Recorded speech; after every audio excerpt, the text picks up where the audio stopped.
Yeah, so one of the chapters is on cultivating theologically informed clergy and laity.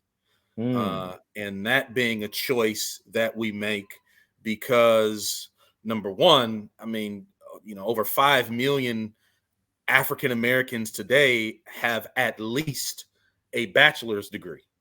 Okay. And so you have millennials and Gen Z, if they come to church, they don't want to check their brains at the door. And they're asking questions and they expect, I mean, they can go to Google and get their questions answered. And so if they come to church and their preacher cannot answer their questions, then that's a credibility issue, right?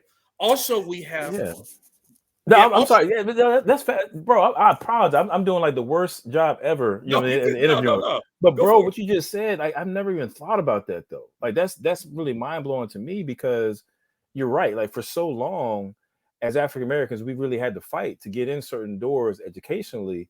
Yes. And it is the case that we're, a far cry from where we used to be. We have more access, more people getting education. But then the question then becomes, within the walls of the church, are we doing what we're supposed to do when it comes to making sure that we're not outpaced, educationally? You know what I'm saying? Like, the Christian faith is a faith of knowledge. It's not like a whimsical, just believe it, because it feels good type of thing. It's always been a knowledge tradition. But if we're neglecting that, then we actually might be opening the door, you know what I'm saying, to, for people to have these questions. We're just not equipped to answer, and they're asking more questions because they have more access to education and so on and so forth. We've got to educate ourselves, right? I've never even thought about that, man. That's wild. That's wild. And our credibility is at stake. Right. If I can go everywhere, I can go to Google and get my questions answered, but I can't go to my local pastor. Wow. And my local pastor is stuttering and stumbling, and yet I can turn around and go to Google, right? Right. And now, Adam, we have resources at our fingertips. This is not a call to attend seminary, although I'm not opposed to seminary. But man, you can get online. You can go to the Gospel Coalition, and now the Gospel Coalition, they're not perfect, right? So they have flaws as an organization. Sure. However, you can go online, Gospel Coalition's website.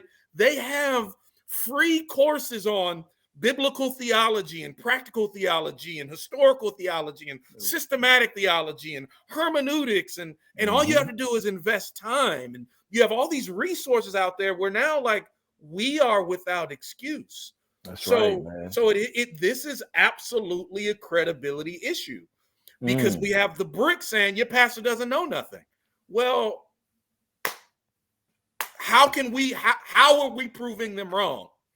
We're not, if we're not cultivating theologically informed clergy and laity. Used to be, Adam, you'd grow a church if you had a sweet hoop, Hammond B3, you can close well. Well, that's working with the boomers, but with Gen Zs and millennials, that's just not flying.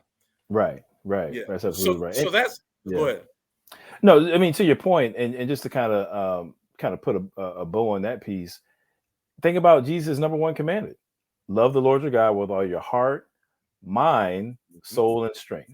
And then, of course, love your neighbor as yourself, but love God with your mind, the intellect, right? Like it's not something foreign to the Christian faith. It's not foreign to the teachings of Scripture to exercise your mind. As a matter of fact, the best use of your mind is when you're exercising in a way that glorifies God. And God he's about truth. You know what I'm saying? We should be the most intellectually inclined people out here. It's not to say that everybody has to have a PhD, but like you said, to your point, availing yourself as a Christian to the different resources that you're describing, that's loving God with your mind. And when you do that, then you put yourself in a position to have more credibility with people who have knowledge-oriented questions. You're able to give them knowledge-oriented answers. You know what I'm saying? So that's fantastic.